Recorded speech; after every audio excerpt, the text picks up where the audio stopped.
The Ural Mountains stand tall and unforgiving.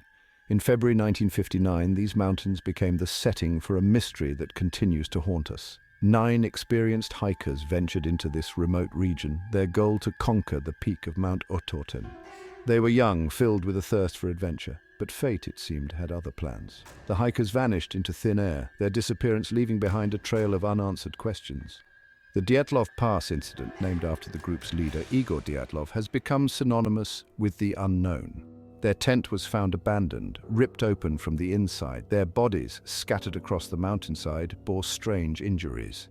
The Soviet authorities concluded that a compelling natural force had caused the hikers' deaths, but this vague statement did little to quell the growing speculation.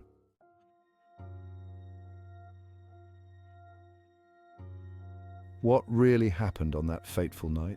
Was it a natural disaster, a tragic accident, or something more sinister? The Dyatlov Pass incident has captivated the imaginations of investigators, researchers, and armchair detectives for decades. Theories abound, ranging from the plausible to the bizarre. Some whisper of avalanches, others of military cover-ups, and some even dare to suggest something more paranormal. Join us now as we delve into the heart of this enduring mystery. We'll examine the evidence, explore the theories, and try to piece together the events that led to the tragic demise of 9 young adventurers. The answers, if they exist at all, lie buried beneath layers of snow, time, and unanswered questions.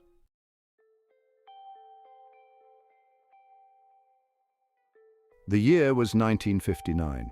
The world watched as the Cold War cast a long shadow. But in the heart of the Soviet Union, a group of young adventurers focused on a different kind of challenge. They were students and recent graduates of the Ural Polytechnical Institute, drawn together by their shared love for exploration. Their leader, Igor Dyatlov, was a seasoned hiker at the tender age of 23. He was a natural leader, known for his meticulous planning and infectious enthusiasm. The group, 8 men and 2 women in total, were a mix of personalities, each bringing their own unique skills and perspectives to the expedition. Together, they formed a bond of friendship forged in the crucible of shared passion and ambition.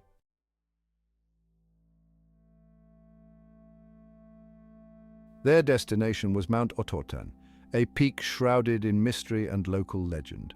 The Mansi people, indigenous to the region, called it Kholat Syakhl, meaning Dead Mountain. It was a place of forbidding beauty where the wind howled like a banshee and the snowdrift stretched as far as the eye could see. The hikers knew the risks, but they were undeterred. They had prepared meticulously, studying maps, gathering supplies, and testing their equipment. On January 27th, they set off from the town of Vizhai, their backpacks laden with supplies and their hearts filled with anticipation. They documented their progress in diaries and photographs, each entry a testament to their high spirits and unwavering determination. The mountains, however, held secrets that even the most meticulous planning could not foresee.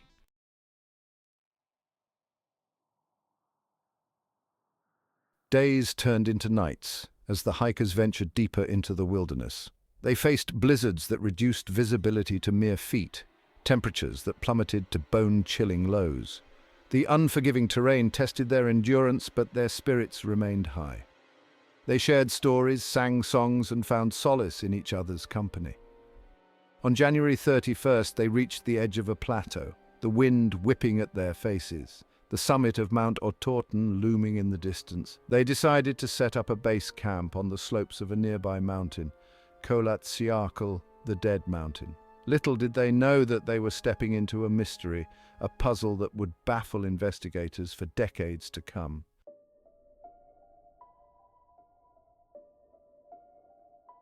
Days turned into weeks and the silence from the mountains grew heavy. The hikers were scheduled to return on February 12th, but as the day came and went, their families and friends grew increasingly worried. The authorities were alerted, and a search party, composed of experienced mountaineers and volunteers, was hastily assembled. They set out into the frozen wilderness, their hopes dwindling with each passing hour. The search was hampered by heavy snow and treacherous conditions. The rescuers followed the hikers' planned route, their eyes scanning the landscape for any sign of life. They called out the hikers' names, their voices swallowed by the wind. The only response was the eerie silence of the mountains, a silence that spoke volumes.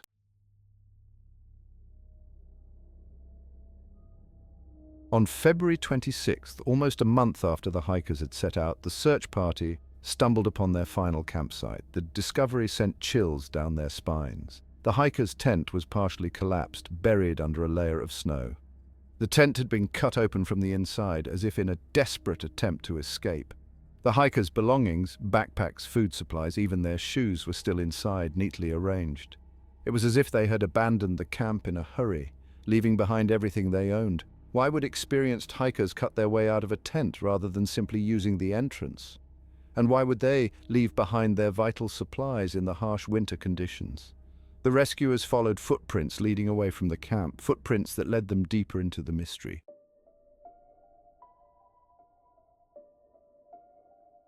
The footprints told a story of chaos and fear.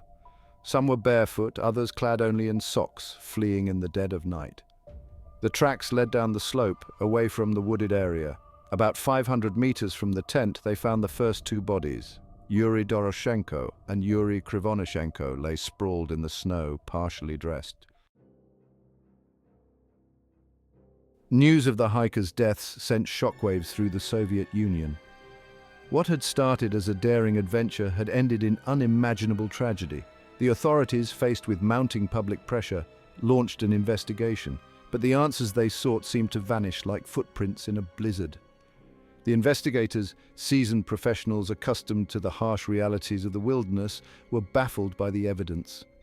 How could 9 experienced hikers, properly equipped and prepared, succumb to the elements in such a bizarre and inexplicable manner? The hikers' bodies were examined, the campsite meticulously documented. The tent, cut open from the inside, remained a silent testament to the hikers' desperation. As news of the incident spread, so too did the rumors.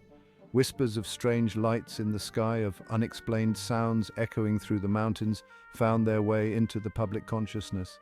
Some whispered of secret military experiments, others of ancient curses and supernatural forces. The authorities, however, dismissed these rumors as unfounded speculation, the product of overactive imaginations. They maintained that a natural disaster, perhaps an avalanche or a sudden blizzard, was the most likely explanation. But the official explanation did little to quell the growing unease. How could they have been caught off guard by a natural disaster?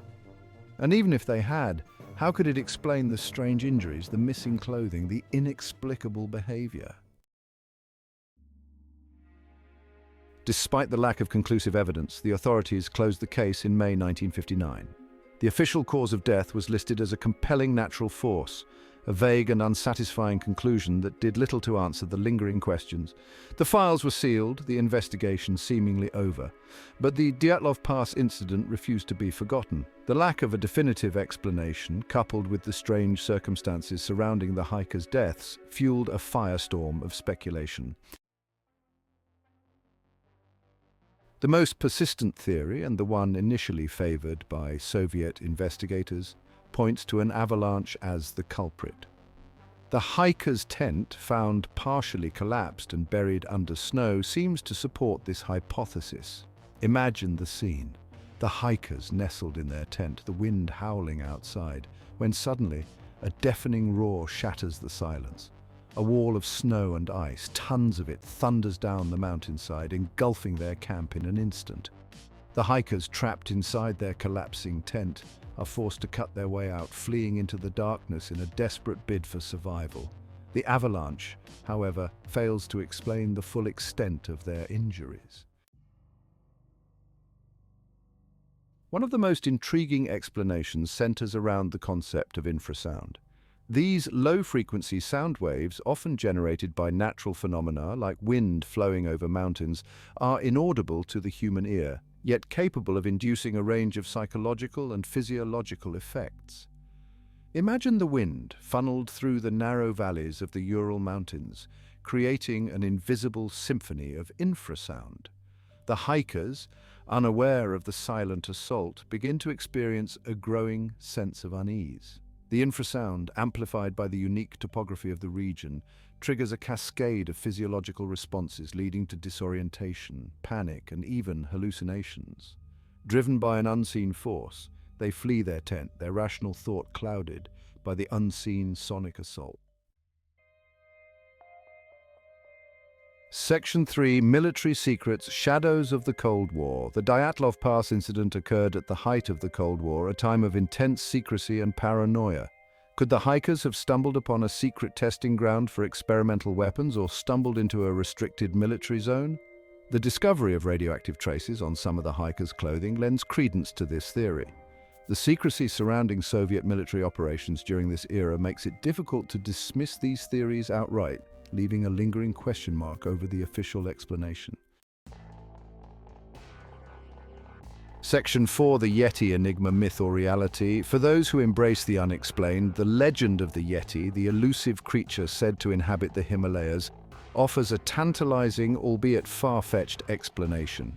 Could the hikers venturing into the unknown have stumbled upon the lair of a creature thought to exist only in folklore? Did their presence provoke a defensive attack, leading to their gruesome injuries and panicked flight? While there is no concrete evidence to support this theory, the idea of a creature unknown to science lurking in the vast wilderness holds a certain allure. Section 5, the Mansi Curse, Wrath of the Mountain Spirits. The indigenous Mansi people, who have inhabited the Ural Mountains for centuries, have long regarded the region around Dyatlov Pass with reverence and fear. Could the hikers' presence on this sacred ground have incurred the wrath of these ancient forces? Did their intrusion into this forbidden territory unleash a primal force, leading to their demise? While this theory lacks tangible evidence, it highlights the cultural and spiritual significance of the region and serves as a reminder of the enduring power of belief in the face of the unknown. The Dyatlov Pass incident, once relegated to the dusty archives of Soviet history, experienced a resurgence of interest in the 21st century. The advent of the Internet, with its global reach and insatiable appetite for unsolved mysteries, breathed new life into the case. Online forums buzzed with speculation, amateur sleuths pored over old evidence, and documentaries re-examined the known facts, further fueling the public's fascination with the incident. In 2019, spurred in part by this renewed public interest and the tireless efforts of family members, Russian authorities announced that they would be reopening the investigation. Was this, at long last, the opportunity to finally solve the mystery that had captivated the world for over 6 decades? The new investigation used modern forensic techniques to examine the natural forces at play that night. Researchers revisited the avalanche theory with advanced computer modeling and simulations. Their 2021 study offered a new perspective on the incident. They proposed a slab avalanche, a delayed release of snow, could explain the hikers' flight. While the slab avalanche theory offered a plausible explanation for the tent damage and the hikers' initial flight, it failed to fully address the extent of their injuries and the peculiar circumstances surrounding their deaths. The missing tongue, the internal injuries inconsistent with an avalanche, and the scattered positions of the bodies remained points of contention. Moreover, the theory did little to explain the hikers' seemingly irrational behavior.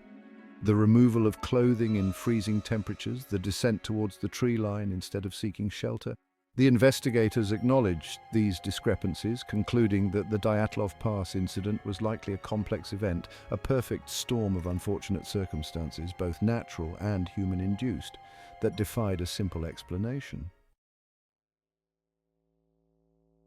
The Dyatlov Pass incident, a chilling tale whispered on the wind, continues to fascinate and confound.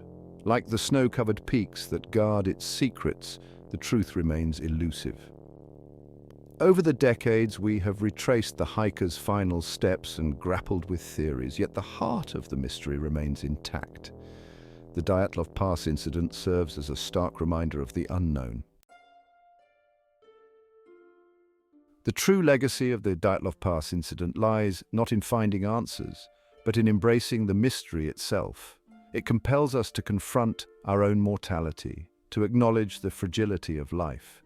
The incident serves as a cautionary tale, a reminder that even the most experienced adventurers cannot account for fate's whims. The hikers, forever young in our minds, have become symbols of the unknown. Their final resting place, high in the Ural Mountains, stands as a silent monument to mystery.